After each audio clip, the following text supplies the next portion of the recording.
All right, welcome everybody. My name is Melanie Escher, and I'm with the Arizona Telemedicine Program in the Southwest Telehealth Resource Center here at the University of Arizona in Tucson. Welcome to today's session, Changing the Paradigm, Justice in the Community Food System for Growers, Suppliers, and Consumers. So those of you that are from the University of Arizona here in Tucson, we do have DEI credit for this. You can go ahead and scan the QR code with your phone. I will put in the URL link down in the chat when I'm done with this. And I have another slide with this QR code that you can snap in just a couple of minutes again. But otherwise, I will put the code in the chat. So I'll keep continuing on here.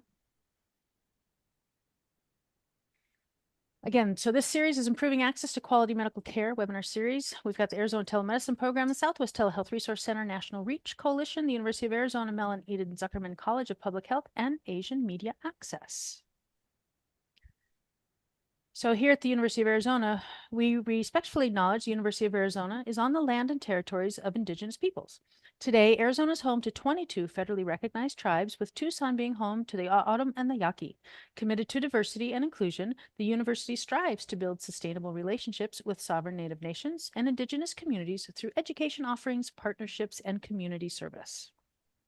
So again, welcome everybody. The Southwest Telehealth Resource Center, our region states are Arizona, New Mexico, Colorado, Nevada, and the Four Corners region. As you joined us today, your phone or your computer microphone were muted. We will be using the chat function for any questions for Q&A. And there is a post-webinar evaluation or a survey. Please go ahead and fill that out. It will populate, show up in a separate screen when we're done. This is also going to be recorded, and it will be on our website under previous webinars. Again, use the chat. If you're having any issues with some of the video or any of the audio, you can either use the chat or you can email us at atpwebinar@telemedicine.arizona.edu. And again, upcoming events. Just as a precursor, we do have another one in this series on June 18th, and I'm sure Charmaine will mention that as well. Otherwise, we will mention it again at the end. And here is the link to the survey. I will also put this in the chat towards the end of our session today.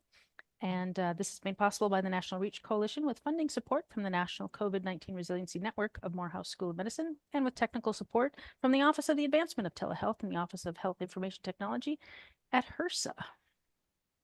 And here is the QR code one more time for those of you that are with the University of Arizona College of Medicine, Tucson. And again, I will put that link in the chat feature in just a moment. But first, I'm going to introduce Charmaine Ruddock, and she's going to talk about our panelists. Charmaine?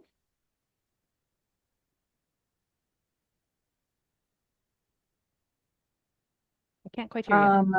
There you are. Okay.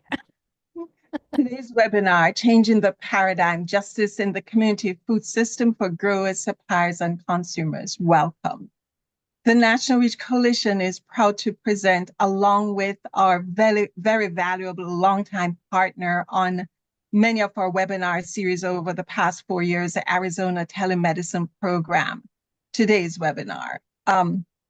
So a brief introduction to the National Reach Coalition and its origins. And this year actually marks the 20th anniversary of the National Reach Coalition.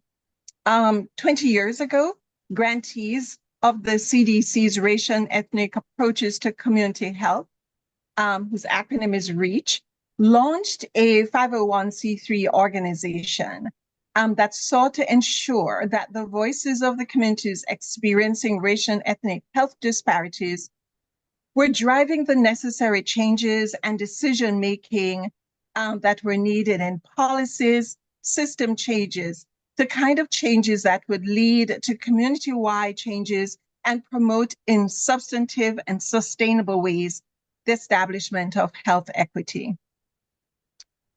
We've been holding, as I mentioned earlier, several discussions through webinar forums like today's to carry out that mission. Our most recently being Those Who Tell Our Story Shapes Our Destiny. That was done 2022 to 2023. As so many of these forums that we sponsor in partnership with the Arizona Telemedicine Program and others, today's discussion came about because somebody sparked an idea. And the somebody that sparked this idea is Ange Hwang from the Asian Media Access. She's actually one of today's panelists. Angie reached out to us at the NRC to ask us to sponsor a webinar on food equity, food justice. And like any initiative of value, we first have to understand the problem, and that is what we'll be doing today as we hear from our panelists. We also are keeping in mind that this is an important time because actually 2 years ago in May 2022, we heard the announcement that the White House was convening a conference on hunger, nutrition, and health, something that had not been done since 50 years ago. It's a comprehensive national strategy to end hunger by 2030. And now is a time when we need to get together. It has been happening over the last 2 years, but it's worth our while to, as I said earlier, let's come together and from our different community perspective, let's first identify the problem.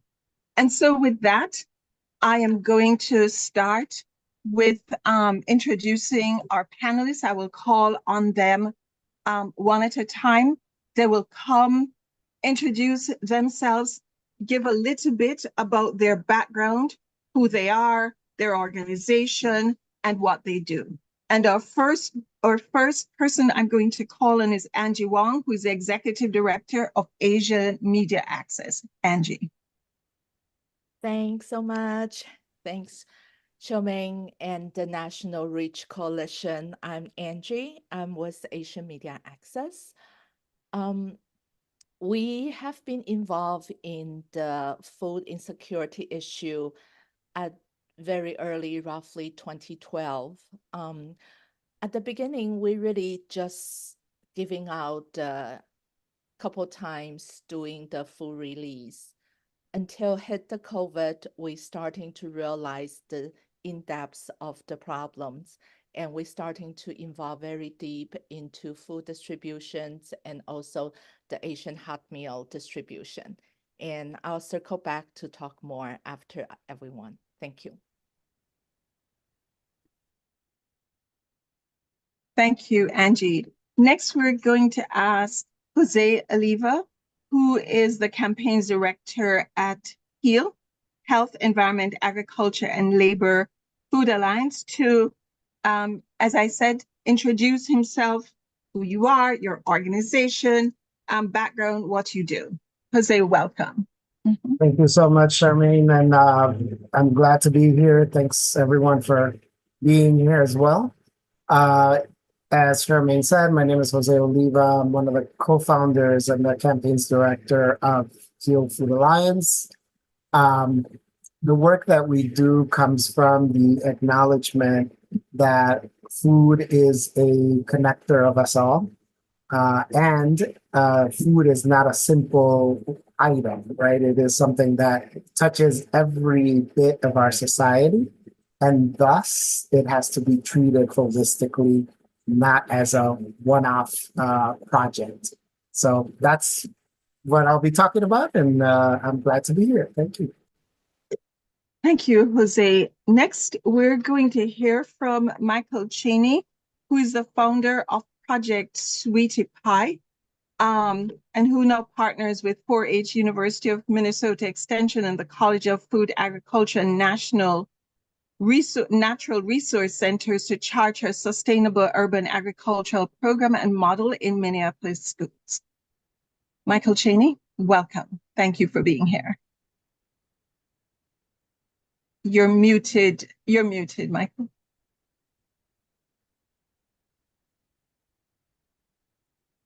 Thank you.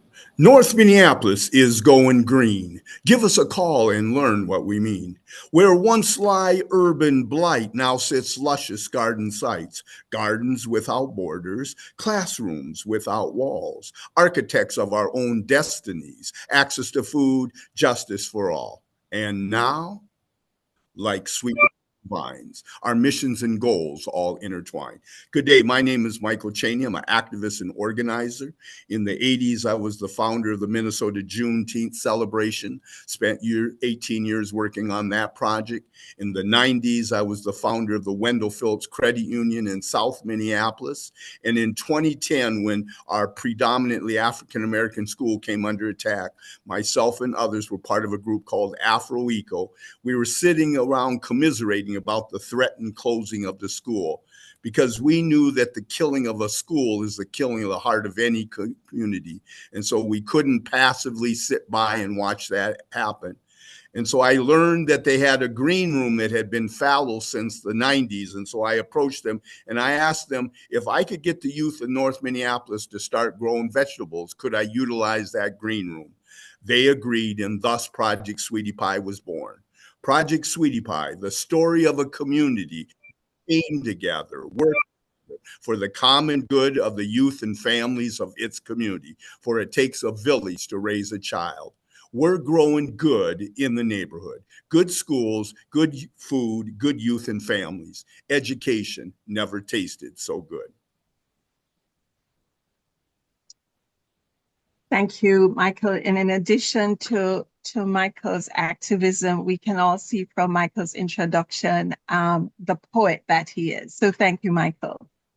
And then our final panelist, who has been so gracious to allow me to call him Zia, so that I wouldn't butcher his name, is the Executive Director of the Hmong Shaman and Herb Center. Zia?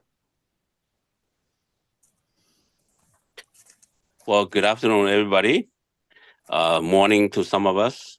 But yeah, happy to be here. And thanks to Angie for recommending me. I won't even go as far as say the Hmong Shaman and Herb Center, because we're still pretty much brainchild of Angie and the Asian Media Access. So thank you, Angie, and thank you, the panelists, and thank you for the hosts for hosting us today.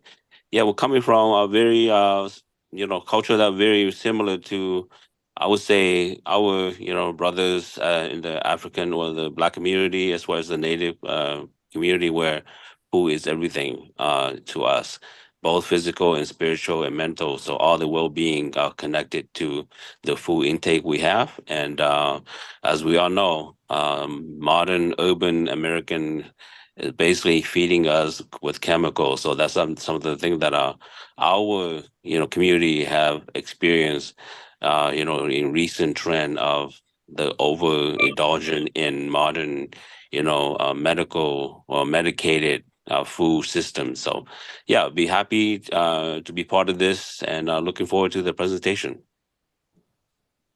Thank you very much, Zia, for joining us. We are looking forward to a very robust conversation with all our panelists who, as you can hear from their introduction, are deeply embedded in the work of food justice and who have some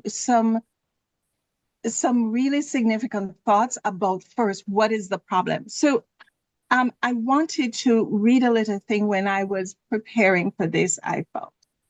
So food justice, it says, food justice addresses various issues such as the ability to grow or purchase healthy food, diet-related health disparities, unequal access to land, and inadequate wages and working conditions in agriculture.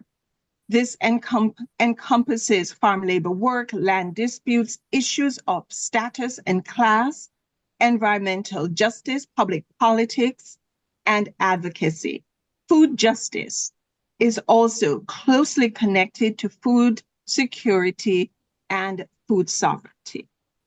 And with that, I'm going to start asking our panelists to lay out for us the problem of food justice as they see it. Angie, I'm going to start with you. Thank you, Charmaine. Hey, everyone, Angie again. So we have been involved in these issues since COVID, and it's really deepened that thoughts. How can we have and can we include some of the cultural diet throughout our food shelves. During the pandemic, we see it very clearly. Our Asian seniors are eating macaroni and cheese because that's the only food that they get. And we starting to ask some of those key questions, why we don't have more cultural diversified food, cultural diets food in the food shelf. And then we find out it's a supply issue. So the supplies may not having enough Asian crops, for example. We don't have enough farmers to grow the Chinese bok choy, gailan, Thai red pepper. So all these very traditional Asian food is not available during this crisis. And then we trace it back again. Okay, so it's a farming issues. We talk with the Hmong farmers. The name has been shared with us a lot of, in some way, frustration. So for our Hmong farmers, it's very hard for them to buy land. A lot of time when they're trying to purchase any farmland available, they may invite to the table, and then when they see they are Hmong farmers, they just been rejected, and a lot of injustice in this land ownership as well.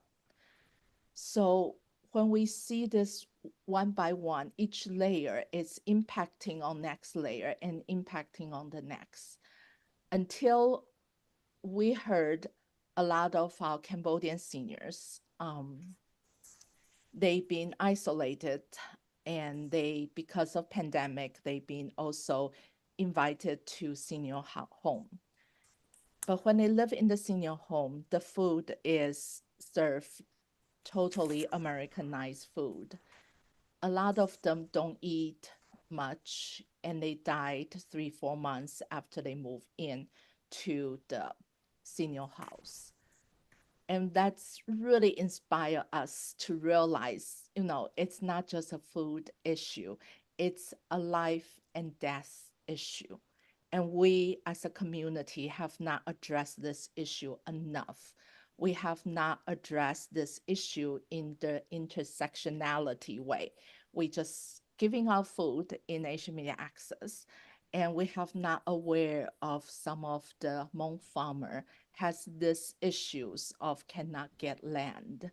And then even they cannot get land, our seniors still have no access to the cultural food they need to sustain their health and well-being. So all these connected together, we really asking today's discussion, not as a presentation, but really have an interactive discussion, hear from everyone, because if we don't change that paradigm, we'll continue to have this system barrier for our community, particularly the BIPOC seniors. So I just want to really raise this and hope everyone will jump in for more conversation. Thank you, Charmaine.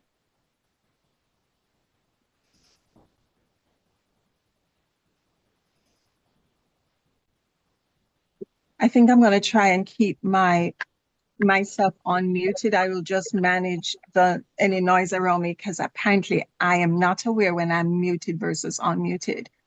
I'm going to ask Michael Chaney if he would follow up and speak to the problem of food justice as you see it, based on your long experience working in the area.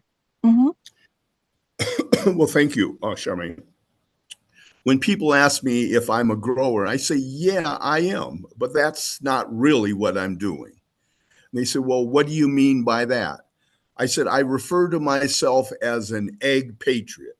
I'm using the forum of agriculture as a platform, as a podium to really discuss far more systemic wrongs in our society. In a society that really the core issue is really democracy and who has access to life, liberty, and the pursuit of happiness. And so that really, to me, becomes really the core value, the core principle, and the platform from which I do all of our work. Yes, we do grow food, but we're using it as a tool to really bring people into the American conversation, to become part, to come to the table, no pun intended, to really become active citizens and engaged not only in their communities, but become engaged in really being the engineers of what this country looks like, how this country engages with all of its residents who are part and parcel of the American dream that unfortunately many of us are living the American nightmare. To that end, when I first started doing this project, I went to the city and we were trying to buy the last remaining greenhouse in North Minneapolis. So I went to the city to knock on their door to see if I could get funds. The gentleman's a family that wanted, it was a former flower shop, and they wanted, the family had aged out, wanted to sell it, $175,000. I went to the city, knocked on their door. Nobody was home.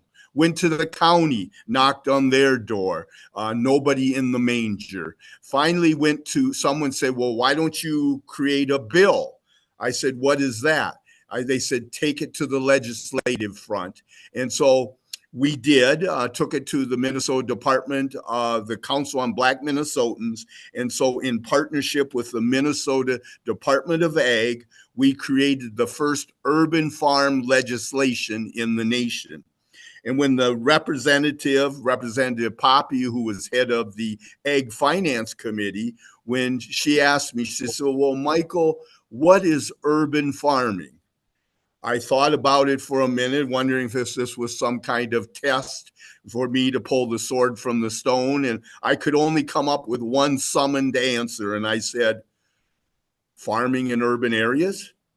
But, she didn't want to believe me because, I was simply a, colored kid from the Bronx. What would I know? I certainly didn't have the esteemed education background that she and her peers did.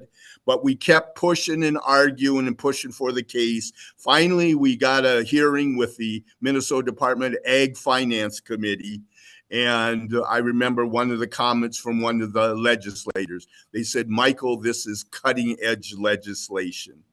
And so clearly that's been a problem, that it isn't been for lack of inspiration, of aspiration, hard work that many of our communities across the United States, but we've been marginalized. We've been isolated. We've been insulated from the American dream. And so it's necessary that we strike at the highest halls in our country to really mobilize and energize.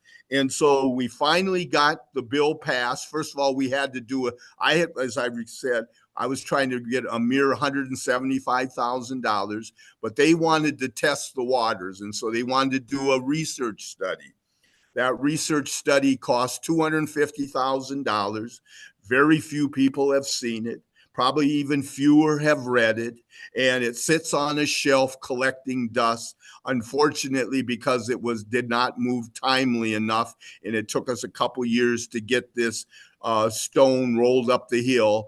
But the greenhouse was sold out from under us. But again, I think that it's incumbent that we also realize that there are laws and legislations that really have our bootstraps tied together. We haven't been lifted up and out of poverty. There's policies that have kept us cemented to the concrete. Thank you, Michael. Jose, you come out, or you have your origins in issues around labor in the food service industry. So talk to us about what's your perception of food justice or food injustice in this country. Yes, yes, yes. So I'm going to share some slides. I hope that's okay. That is Um, can everybody see this? yes. All right. So I don't think that the problem of food justice is, I think just like Michael very accurately pointed out just now, is not a new thing, right? And in order for us to really wrap our heads around it, we have to understand the history of our food system. And so the first thing that I want to do is talk about what the food system is, right? The food system is everything that brings food to our plates. So this is a good quote right here from Good Food for All that tells you, essentially all of the parties, all of the various people involved in the food system. But how did it get that way, right? Like, and how is it that we have, Angie talked about earlier, access to good food is so scarce in especially Black, Indigenous, and other communities of color, while there's a whole movement for good food, right? And how did we get to this sort of dual two food systems kind of thing? It all started in 1650 when Virginia legalized slavery.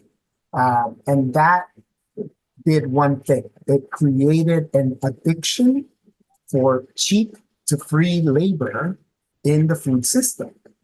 So the food system, the food that was being grown in the colonies and the plantations in the South was not seen as something that was going to feed people. It was seen as something that was going to make people a profit, right? And that is enabled by the transatlantic slave trade. I'm not trying to do a whole history of this here. There's so much to say about this, but needless to say, anywhere between 10 to 12 million Africans were kidnapped from their land, stolen, brought here, and forced to work for free. And so the food that was being grown in these plantations was all profit. It was 100% profit. Obviously, that ended with slavery, sort of, because as you all know, there were a number of sharecroppers, which essentially were all the former slaves who were freed, and then the owners of those plantations found a way to continue to exploit them and enslave them, which eventually triggered the Great Migration, right? Which is millions of folks, Black folks, mostly from the South, moving to the North. And that created a labor crisis, sort of like what we're seeing now, right? It isn't really a labor crisis. It just means that there was no will on the part of the owners of these businesses to pay people livable wages for the work that they were doing. So what was the solution by the US government? Again, Michael said this very eloquently a second ago, right? These are policies that were on purpose implemented to keep certain populations down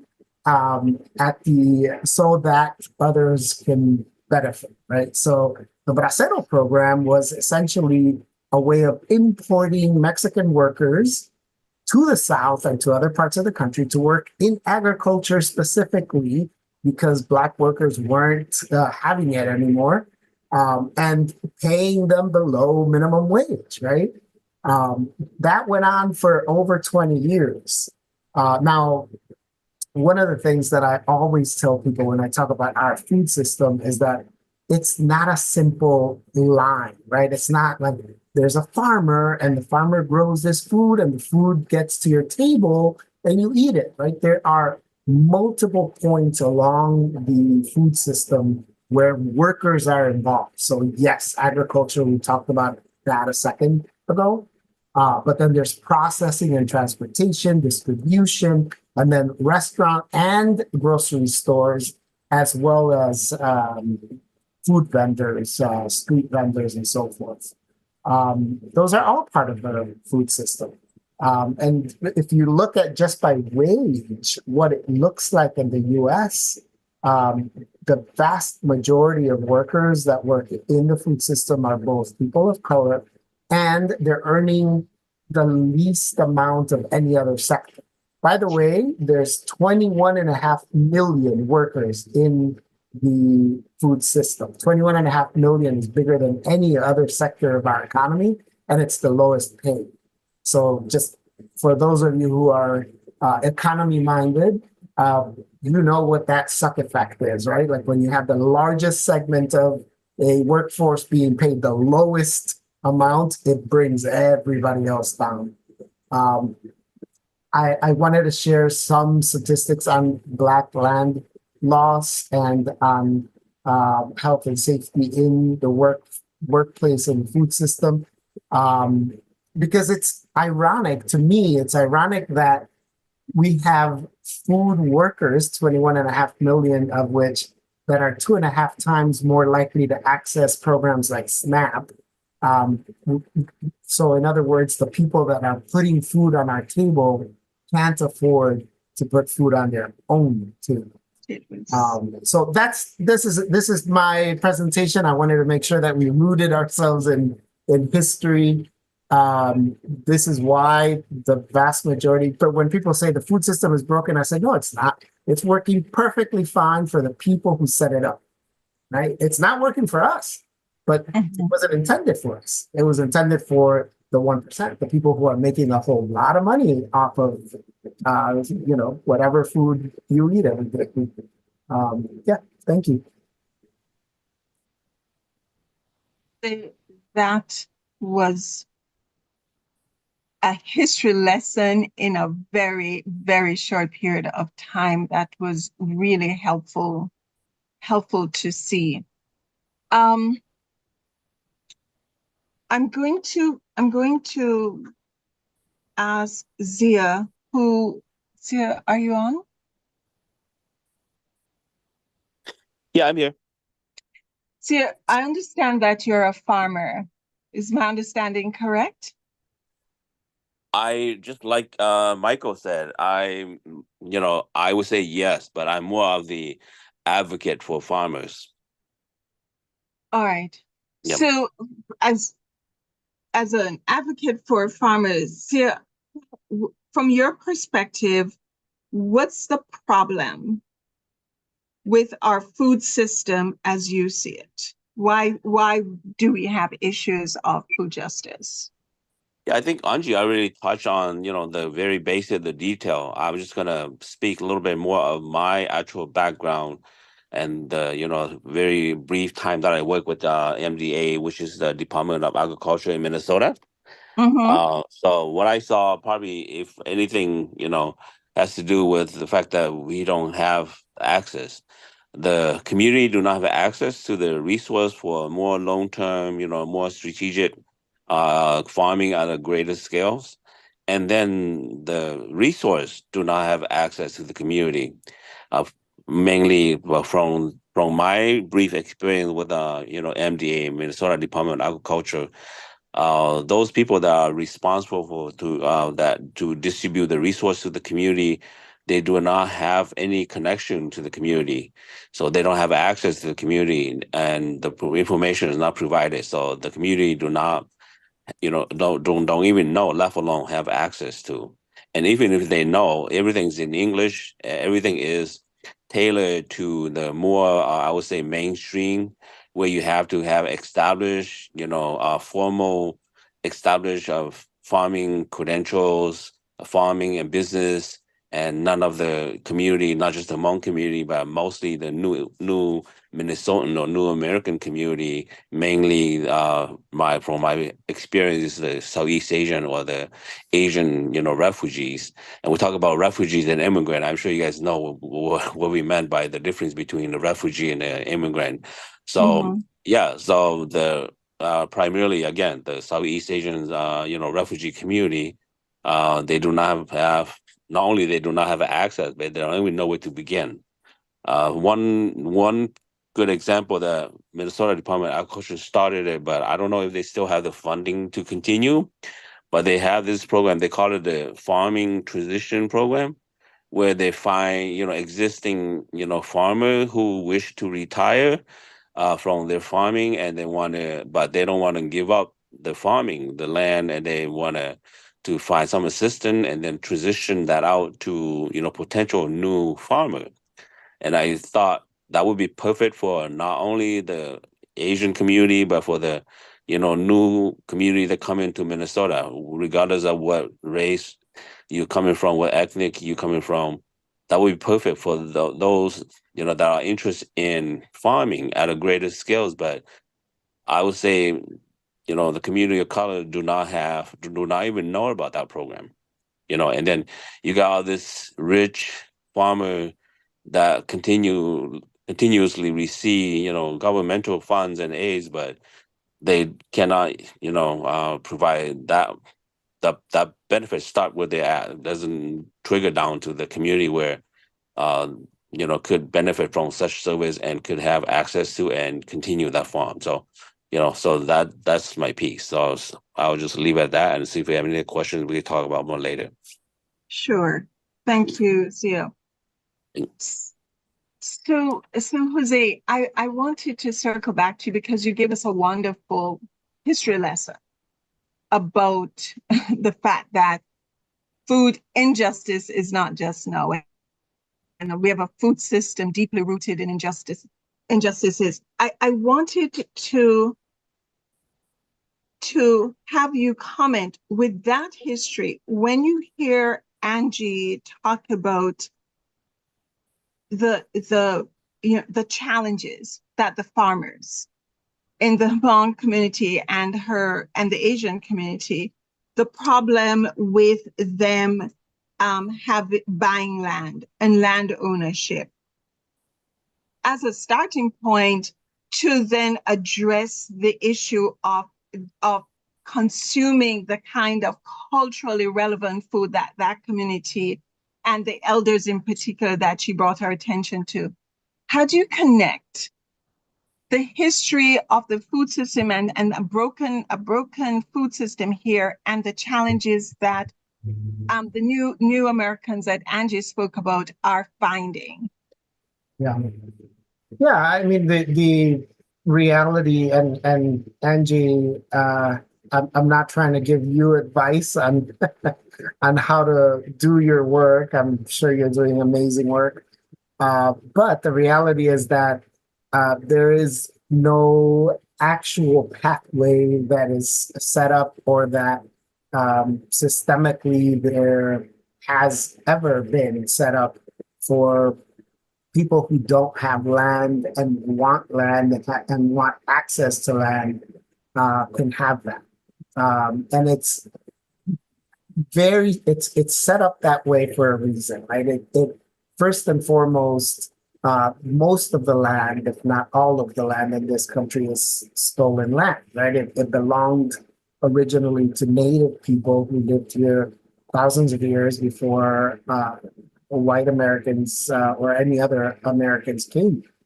And so that the predication is, if you're a settler, you get land. So settler meaning white, right? If you're a settler, you get land. If you're not a settler, you work at the land. You work for the settler. And that's the system, how it was set up. It's not me saying that, that's historical. There's historical evidence for that. Everything from immigration laws that were set up to exclude specific people from buying land to current immigration laws and current laws that you saw my graphic on Black land laws, right? So I would say it's much more holistic than just getting land.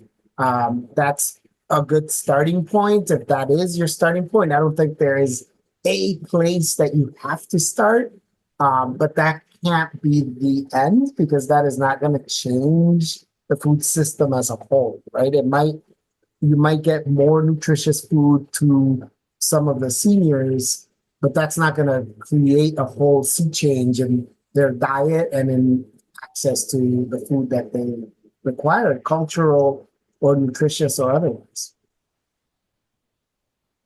Thank you, Jose. Michael, your thoughts? Well, again, if we want to be change, if we want to see change, then we have to be committed to being change agents.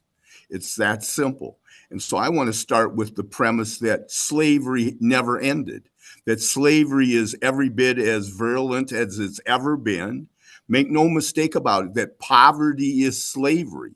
They might have taken off the chains off of our ankles, but they haven't really taken off the chains off of their minds.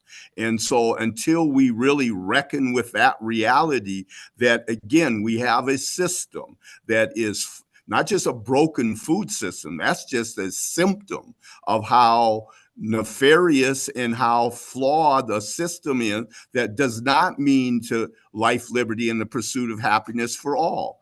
And so we have to begin with that understanding that white supremacy is in place to keep us all broke, and that in essence, the sharecropping system is still every bit as in place. When they talk about urban farming and a system ruled by a governmental agency, the Minnesota or the USDA, is again an arm of agency, and where policy begins, resources follow.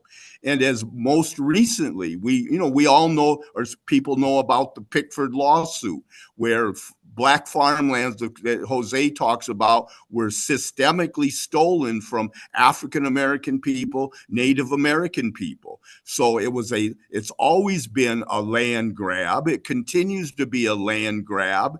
And we can talk about the Black Justice Act that Cory Booker, Tina Smith, and some of the folks tried to be more equitable and put in some policy that would return, take a more equitable stance. And what happened? They referred to it as reverse discrimination. And there's been massive lawsuits that have really frozen those righteous actions, legislative actions, and have frozen them in their shoes.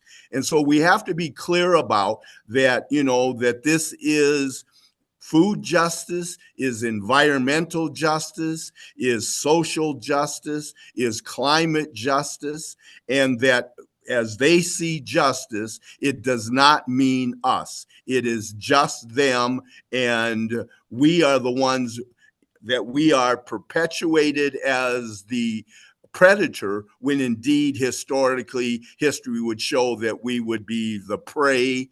Everything from some of the stuff that the land covenants in urban communities that kept us isolated, kept us out from receiving funding. I don't believe that the egg system has been a good partner for us, that it is torn between two lovers, and it gives lip service to serving new and immigrant farmers, emerging farmers.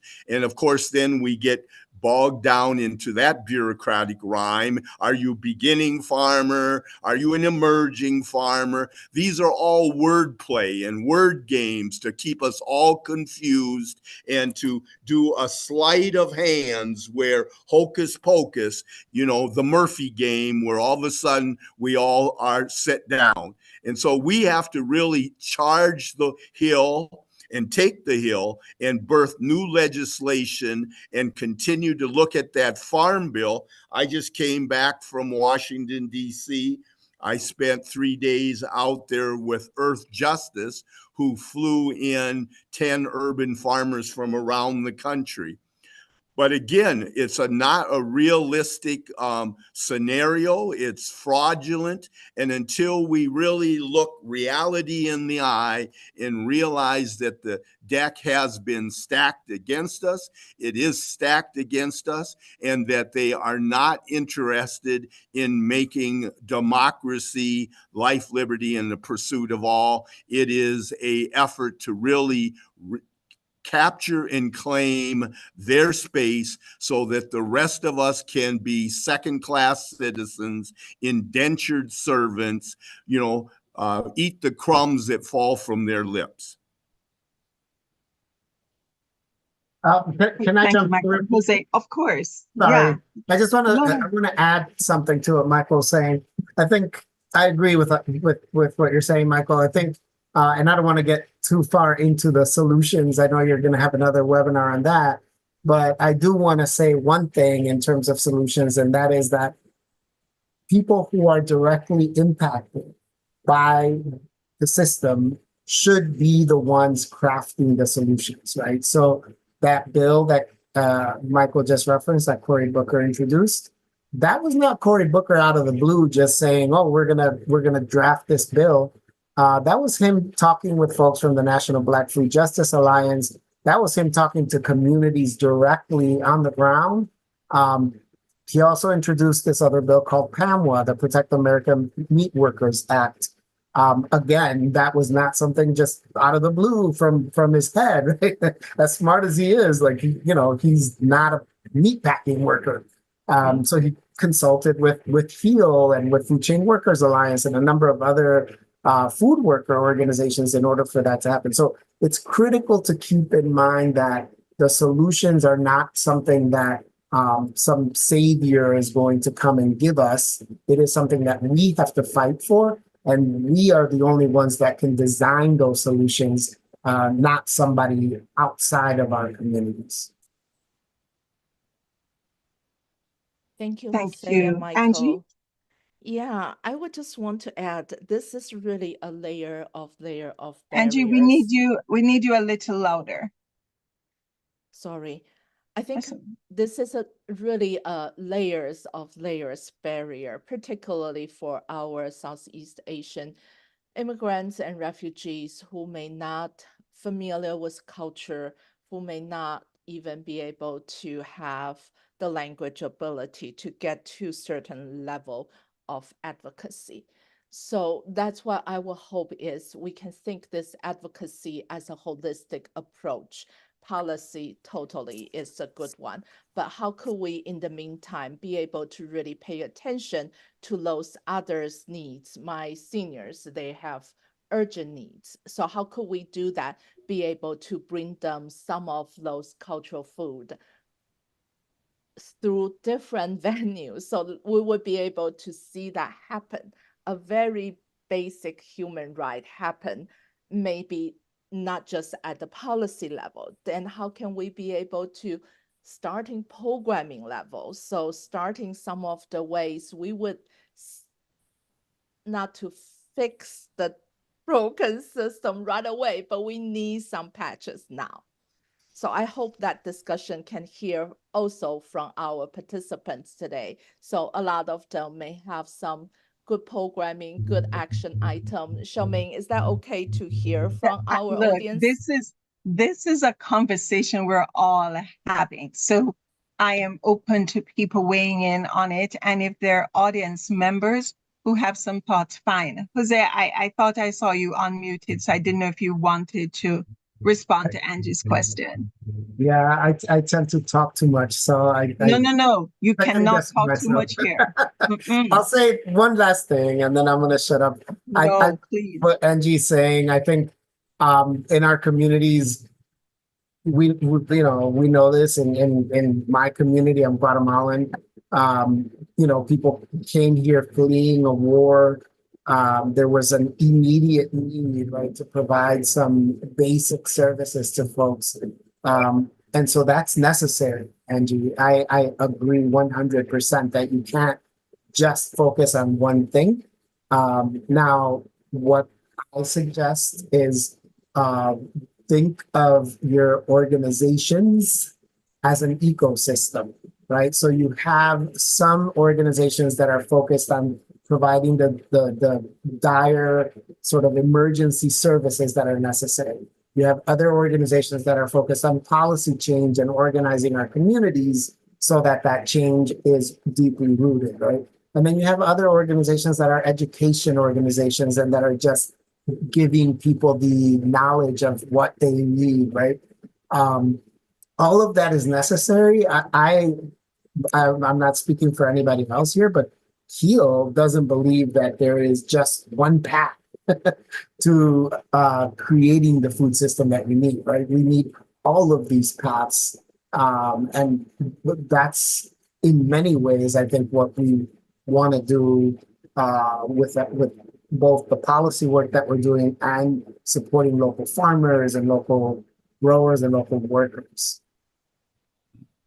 I think, Jose, it's a question of we can walk and chew gum at the same time. We can work on both the fundamentals as well as address an immediate need right now, which is what I think Angie is pushing us. Michael, your thoughts? I think that, first of all, there's a couple things that I want to point out to the panelists and to your listeners, that we have had these kind of efforts throughout time, as Jose said. None of these things that we're doing now is anything any different. We can look to the Black Panthers, who started the breakfast program, that then was the predecessor to the free lunch program that the United States mimicked or captured.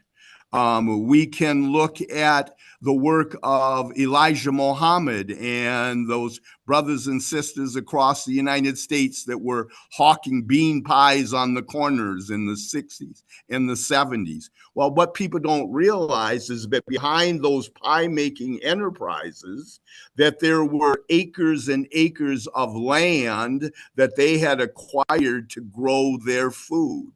We also should tie this to the history of the food co-op movement, because those are allies. In fact, I really think that, again, the Department of Ag is really not our right partner.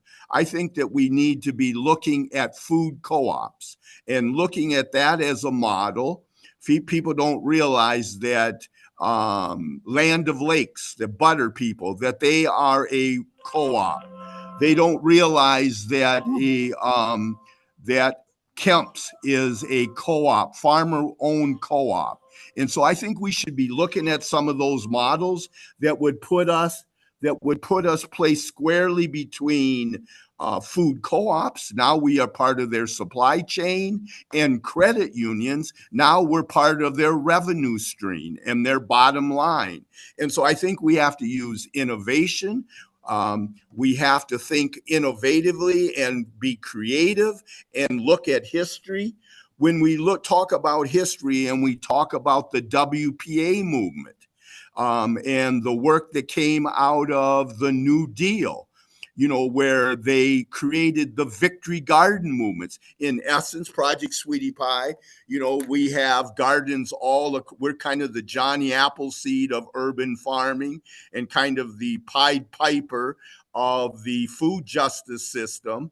And really, we continue to build all kinds of, we're doing food forests. We've just recently bought some property and created a model that I call the Black Star Line Fruit and Vegetable Emporium.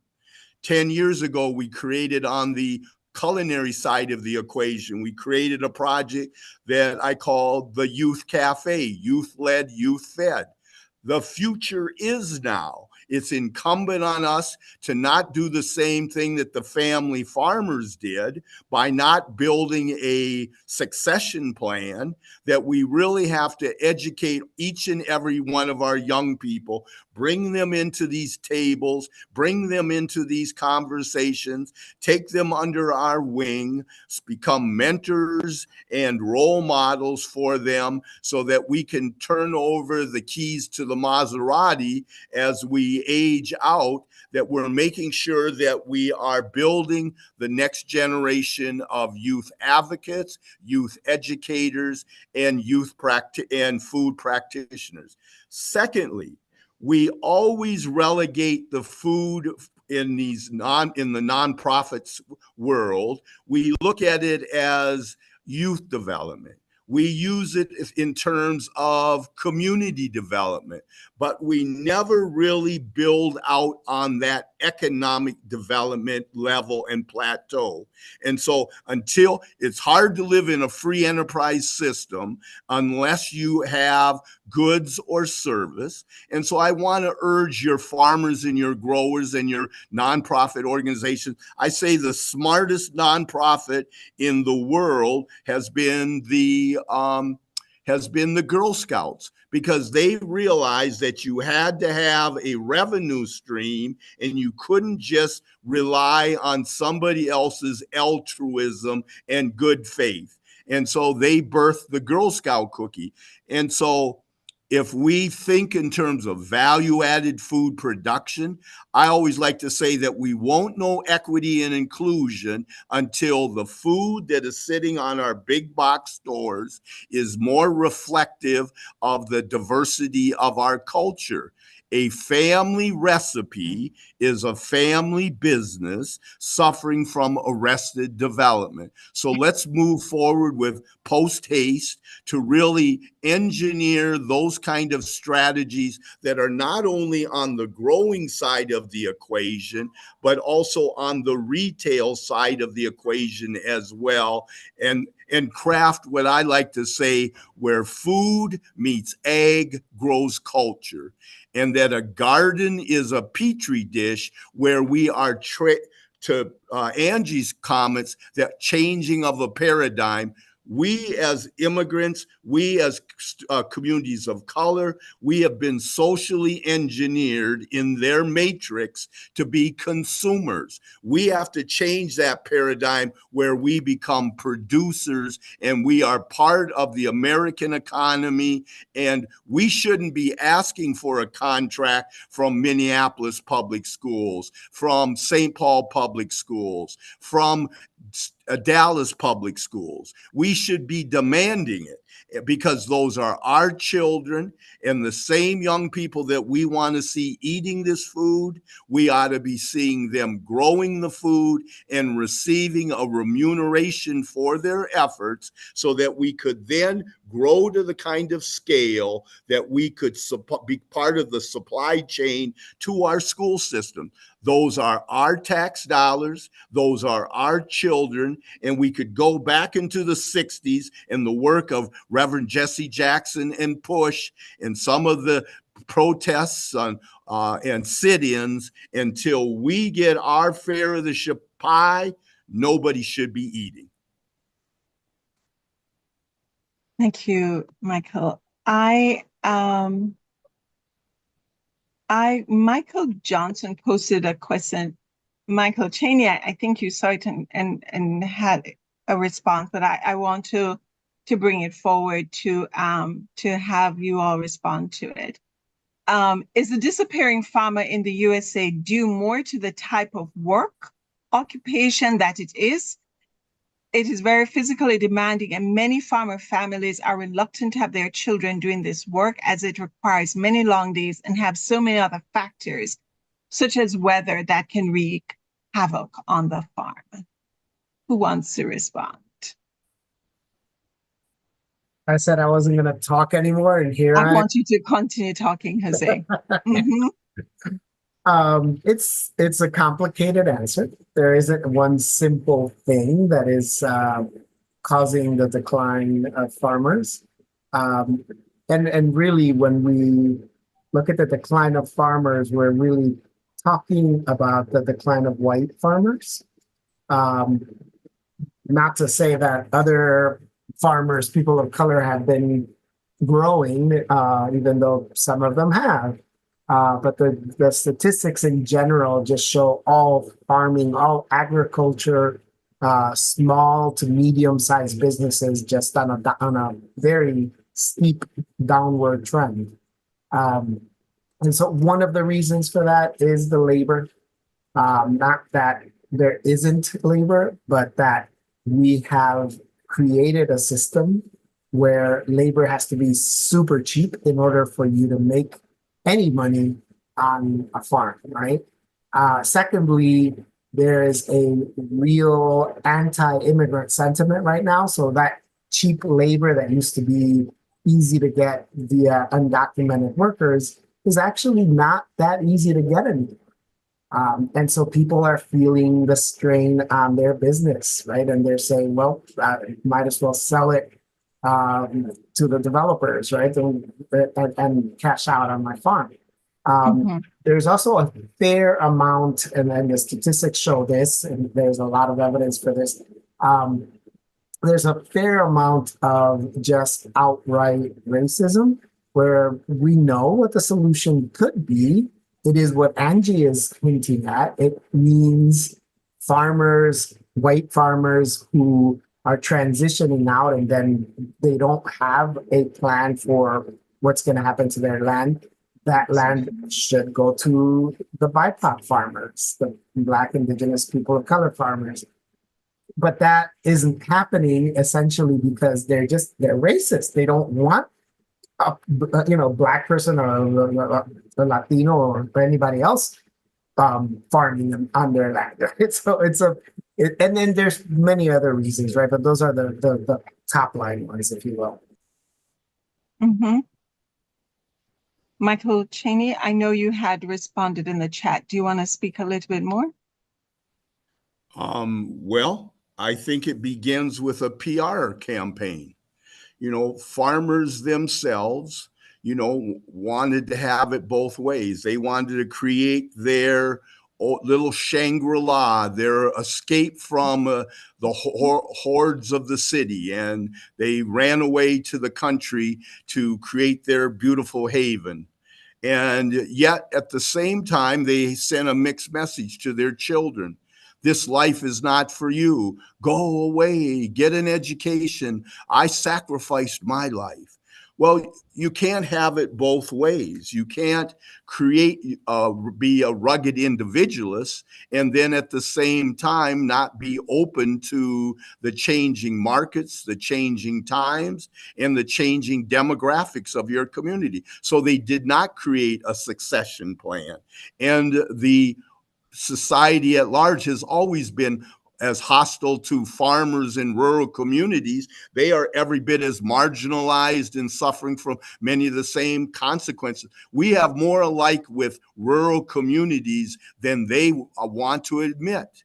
And in fact, to Jose and Angie's point, I've done several conferences where a piece that I call The Changing Face of Agriculture. Urban farmers, new and emerging farmers, immigrant farmers are going to be the salvation of the agricultural industry. And then you can talk about, an example, in the state of Minnesota through DEED, which is the Department of Economic Development. You have 5 career pathways. One is IT, one is manufacturing, one is healthcare, one is education, and one is called trades. Buried in the trunk, thrown in like in a bag of kittens, is agriculture / horticulture. And so Project Sweetie Pie, our mantra is inform, infuse, inspire, instruct. And our 4 stages are scattered gardens, social media, season extension, and stage 4 is what I call pi squared, green to the second power. And that looks at workforce strategies. It looks at building green infrastructure, and it looks at new and emerging green enterprises. We have to start looking at ourselves through a broader lens, not only looking to the USDA and the Farm Bill for resources, but looking to the Inflation Reduction Act. Hundreds of millions of dollars is being deployed across this country to look at reforestation, and so I think that we have to be smart. We have to expand our tent, and we have to bring people into our camp and start looking at through the lens of what I say: food, water, soil, forestry, waste, energy. That we have to quit playing patty cake, and look at the New Deal that Roosevelt and the WPA and the Tennessee Valley Authority and some of that brilliant, innovative legislation that really jump-started the economies coming out of the Depression, coming out of World War II, and we need to time travel and bring those kind of visionary practices that bring people from the sidelines to the front lines. What do I mean by that? Organizations like Habitat for Humanity. It might have been enough that they have been building housing for low-income mothers in the 60s, 70s, and 80s, but that's not enough in 2014, in 2024. Why is it that they're not bringing food justice, urban farming to their building practices? It might have been enough that Goodwill Industries has doing workforce training and doing reuse of products so that they don't end up in our landfills. But that's not enough. Why is it that they're not bringing food sovereignty, food justice solutions to their front doors? We have to come out of the closet. We have to create iconic models. We have to think big or go home. And we have to bring if global warming is the existential threat, the peril that scientists want us to believe, we have to become entry into that sector and really think of Toro, dive, and really move and energize and be a catalyst for change if we want to stay relevant and if we are serious about having a big impact on society that raises all boats and get over this isolated, insulated, momsy-popsy approach and really think about how do we raise the agency not just of HEAL, not just of Asian Media Access, not just of Project Sweetie Pie, but how do we raise agency for all, and how can we come together to collaborate and to put it together sustainable development practices that don't happen from the top down imposed upon us, but they bubble up from the ground like lava, and so that all boats rise in the marina. Thank you, Michael. Can anybody respond to that last point that Michael made? What was it, Michael? How do we give agency to folks? Like Ange Hwang farmers, who Angie said, in the chat, she put many of the young Hmong farmers shared with us that is a love of farming and land because they spend time growing up with their parent farmers. How do we give the Hmong farmers, the indigenous farmers, the young Black farmers, how do we give them agency? Anybody? Jose, I'm gonna be courteous, let you go, bro. Or Angie or Maybe have Zanine, would you be able to share some of those, particularly in the field? Sure. I lean in the direction of power. There's really nothing here. The word for power in Spanish is poder, which simply means to be able to do. And that's really all we need is power. And that's what we've been denied, right? And so when I look at young folks who are starting to farm or who want to farm, and I don't want to discourage them, I think Michael's point is actually a really good point, right? Come do some farming in the city, right? Or wherever you live, wherever you are, as a way of getting started.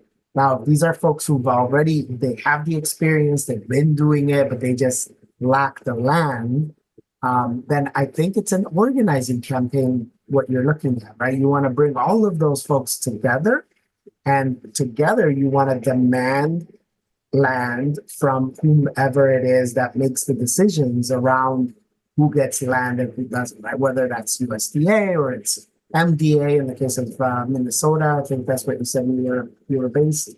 And that to me is the key, right? If you build enough power, you'll be able to, instead of begging for something, you'll be able to demand it because you have the power to do so.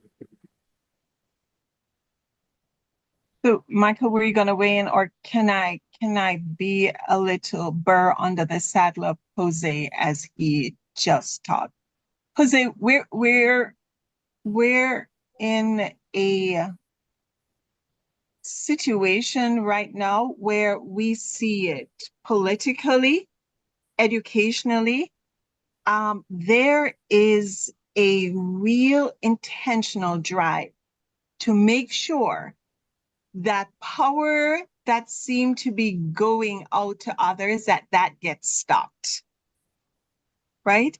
So in light of this current social, political, and economic environment that we're working in, how do the young folks, the Hmong farmers or whoever, how do they get that power when there is a real intentional push by those in power to stop that?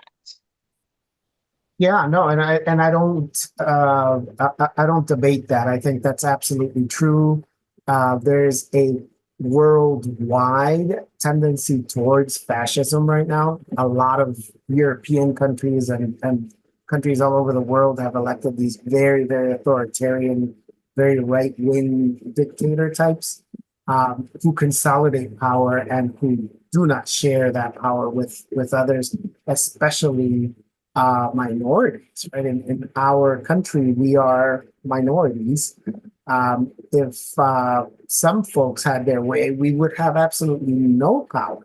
Exactly. But the only way that we've been able to build power is through organization. And you can point to historical examples.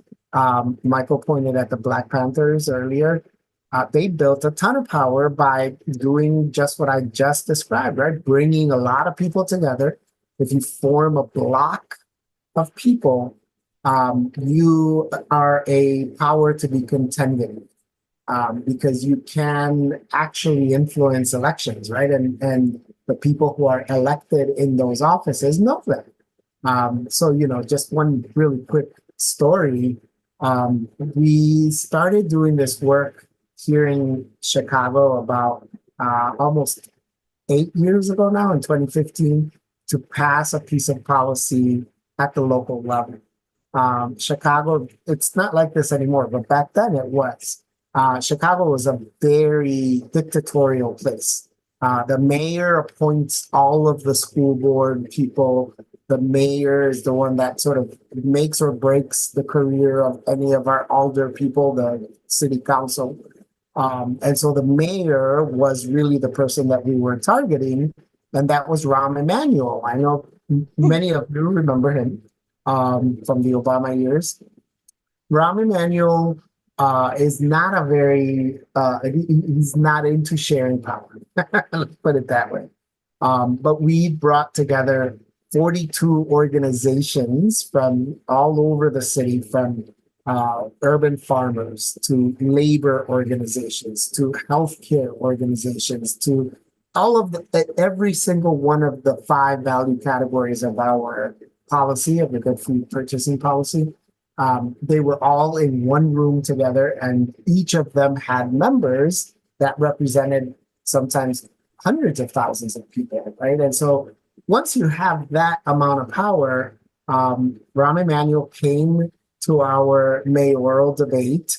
Rahm Emanuel signed on to passing the good food purchasing policy in his first 100 days. And when he got elected, he did it. And it was because we had power. It wasn't because he wanted to do that.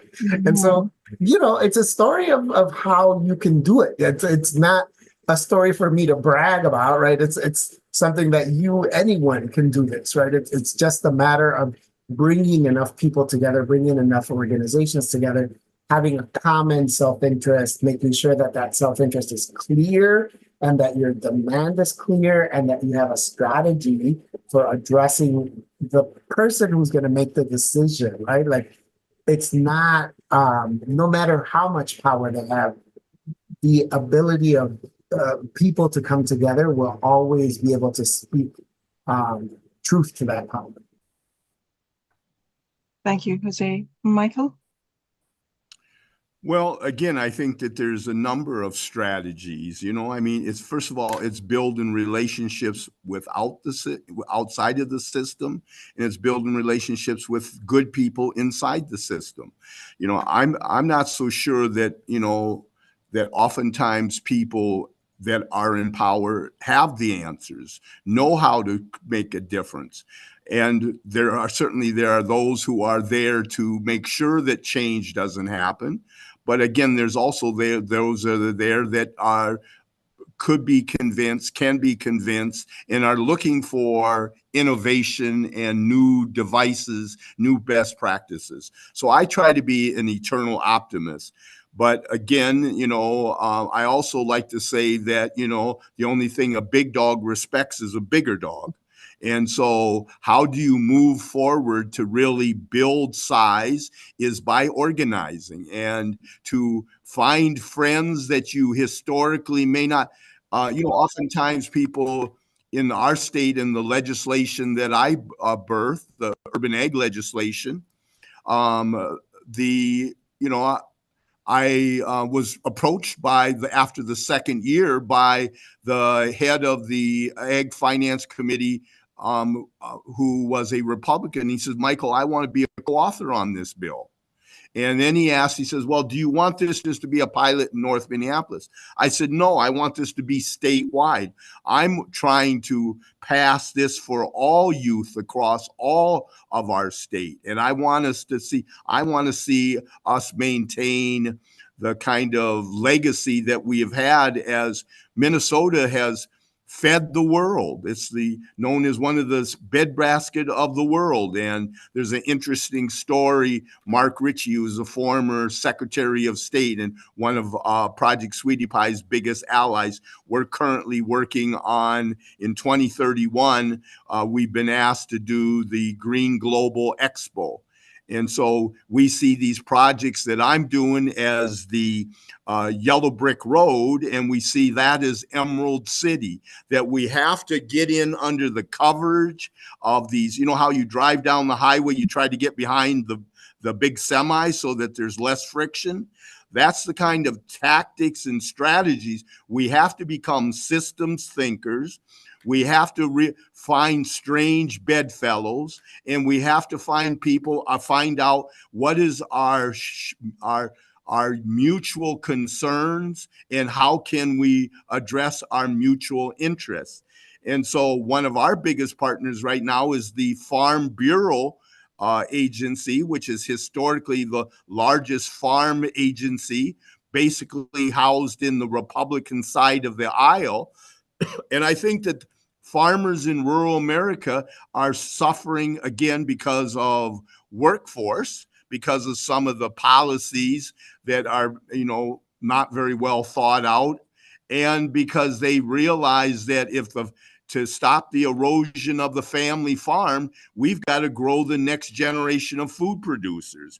And so that's where our common denominator is. That's where we can agree to agree and not really focus on what we disagree about. I want to move forward and build a coalition of the willing. And I always like to say if we're all well-intentioned, which, you know, oftentimes people use that as their sword and shield, well, then let's be more intentional. How do we come together again to build agency? There's farm communities that have, you know, one city manager who might be also volunteering on the fire brigade. Well, they don't have the capacity to respond to some of this farm legislation. They don't have the capacity to apply for some of this Inflation Reduction Agency. And so I think we need to start on the state level of agency and create a model of a urban czar coalition consortium where we're really now where the federal legislation, where there's pennies falling from heaven, how can we put out our buckets and capture some of that rainfall so that we can put it away for in the future rainy day fund? And we need to be thinking smart about that. And that's where agencies like Charmaine, your organization can be, you folks have the gift of gab, you understand legislation, you understand grant writing and really going after collecting large dollars. And I think that we need to join forces. Those of us that are grassroots organizations need to join forces with organizations like I said, the earthjustice.org, organizations like the Union of Concerned Scientists, organizations like HEAL, and to really keep our eye on the prize, looking at some of these large resources that are being deployed on the national level. And then let's bring it state by state into our community and create almost like a junction box where we're bringing the money into the state, we capture those dollars, and then we have intermediary agencies that are doing the back office, they're doing some of the accounting, they're doing the reporting, and let farmers do what farmers want to do, what farmers are good at, and let them grow food, and let us be about growing the growers, because that's really, growing food is easy. Growing growers is really the mission at hand, and growing infrastructure, food hubs, and agencies that can work on behalf of the whole. Thank you, Michael. Thank you, Jose. Angie, does this respond to some of the questions you had? Yes, for sure. I think for us, we do have a Hmong American Farmer Association, and they do own lands, and they're starting to buy lands so we can be collectively really growing those Asian crops. But they just, for example, a few years ago, Dakota County want to cut through the Hmong farmers' land and just build a high extension for Highway 52. Oh, boy. So again, it's a decision made without really support discussed with the community. In return, the farmers do organize and get Department of Transportation willing to put in $2 million to build a safety hub so they can transport the farm equipment to either side. But this isn't such a policy should not even happen. And after happen, have to have farmers organize themselves and to get some of those additional funding to improve the road to support continued farming. It's just ridiculous. And then we see a lot of our Hmong farmers growing crops, and then some of our Hmong seniors also suffer because they have not connected. A lot of the Hmong farmers selling at the farmer market to the Caucasian neighborhoods at the farmer market, catering some of the middle-class families. So all these are missed points. We continue to see this happen. And I think I really agree with Jose and Michael. The approach has to be holistic, has to be a balance, has to have policy level, has to be programming level, and has to be intentional to support the local community to start with. And I just feel like that circle back to what your original title, the paradigm shift. A lot of time I feel we talk to the audience, we are preaching to the choir. This is a great audience, and they take into our considerations and they providing our good feedback. But who we really need to reach is have not been in the room because they refuse to share the power. And I think that is the hard barrier for all of us. And we definitely continue this collective power. But if we continue be cornered into one area, how could we do? So I'm watching Michael, I saw you were just gonna say something. Let me just say this, Michael, and then I'll turn it over to you. This, and somebody texted me, has been one of the most action-oriented webinars we have held. Between Jose and Michael, you have put some real steps for us to take. And I'm really glad that this is not the only webinar where we are scheduling. So Michael and Jose, I'm going to put you on notice about our June 18th webinar, because I think to Ange's point that there's so many of us who are novices trying to work at the edges of this, and to be the beneficiaries of the years that you both have put in, thinking about this, organizing, advocating,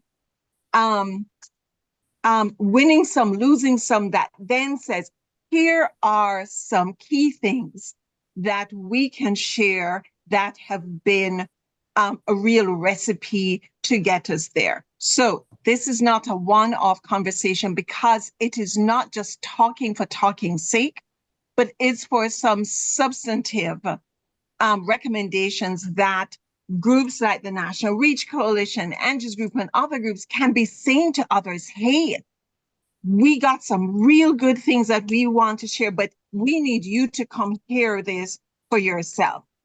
Michael, I'll give you the starting last words before we wrap up. Before we wrap up this one. Mm-hmm. Yeah. I just wanted to bring up, we just finished a big event that I called Foster Green, Adopt a Lot, Adopt a Plot, Adopt a Garden Box, Turning the Blue Line Green, that we're trying to tie to a huge transportation project. I think we need to embed ourselves like a wood tick into some of these dogs of prey, and really move forward with some of the public dollars that are placed. How do we bring food justice to that? In partnership with our Foster Green Project, we worked with Kimball Musk, who's Elon Musk's brother, and who makes some raised beds, and we're deploying them. We're creating this green wall across the city, planting them at agencies, at nonprofits, at food hubs, at community gardens, at daycare, so that we can bring urban farming, local food production, commonplace and common day practice. And so he's doing a national tour. He's been to Atlanta. He's been to Memphis. He just left Minneapolis. And so he's got this bus called the Big Green Bus. And he's committed to doing 1 million gardens across the United States and Canada. You have folks like Mackenzie Scott, who just donated millions of dollars to Appetite for Change, to CAPI, Center for Asian Pacific Islanders, a Asian organization in Brooklyn Center. And they gave $2 or $3 million to Dream of Wild Health, which is an indigenous organization. And so we need to turn to some of those folks who are progressive thinkers and that are concerned about global warming, climate change, food equity. And we need to bring them down off of Mount Olympus to come walk amongst us mere mortals. And we need to bring those who are good Americans, who believe in the American dream and justice for all, and we need to bring them to the table. I want to finish off, as you said, I am a poet. So I want to finish off with a poem here, if you'd indulge me. It's actually It's a piece that I was actually commissioned to write for Kimball Musk in one of their fundraisers for his Big Green Dow, which is an opportunity. It's a philanthropy that fuels BIPOC organizations in Colorado and across the country. And this piece is called How Does Your Garden Grow? Food is a peace offering, a blessing from above. Each seedling grown, it is an olive branch, planted and then nurtured by love. Let your laughter ring like thunder. Let your joy peel like rain. Come run your fingers through some rich black soil and then watch that richness heal your trauma and your personal pain. Let your harvest be your bounty. Let generosity and altruism be your fare. When we grow food together, kindness and compassion becomes the true currency that we share. For growing food changes lives. I know, for I am a witness too, that a garden is a thing of beauty and wonder, one of nature's many jewels. As an urban farm practitioner, I've grown. I've become a true believer over time that growing food changes lives. I know because changing food has changed mine. Thank you, Michael Chaney. Jose, did you want to have a closing word? No, just thank you to everyone, especially the other panelists. This was actually a very great learning experience for me. Thank you, Jose. Angie, thank you so much. Melanie's like, Charmaine, do you see the time? Angie, thank you so much. Zia, thank you as well. Jose and Michael Chaney, thank you for a powerful first webinar. We look forward to hearing from you again. Melanie. Thank you again, everybody. Yes, and didn't we do this in last year when we were doing our sessions? Again, our next session will be in June 18th. Everybody that has attended and registered for this session, I'll be sending out an email to you as well to let you know when that registration is up and open. Again, thank you for all of our presenters. I love this group. It brings together such amazing voices to the table of information that needs to be shared. So again, thank you, everybody, and we look forward to seeing you again. And it would be remiss of me not to say thank you to Melanie and to Chris. Without their technical capabilities, we would not have these powerful webinars. So a huge thank you to you both for all that you do to make this possible. Thank you all for your time. Have a great day, rest of the week. You too. Thank you very much, everybody. Thank you, everyone. Bye-bye. Thank you.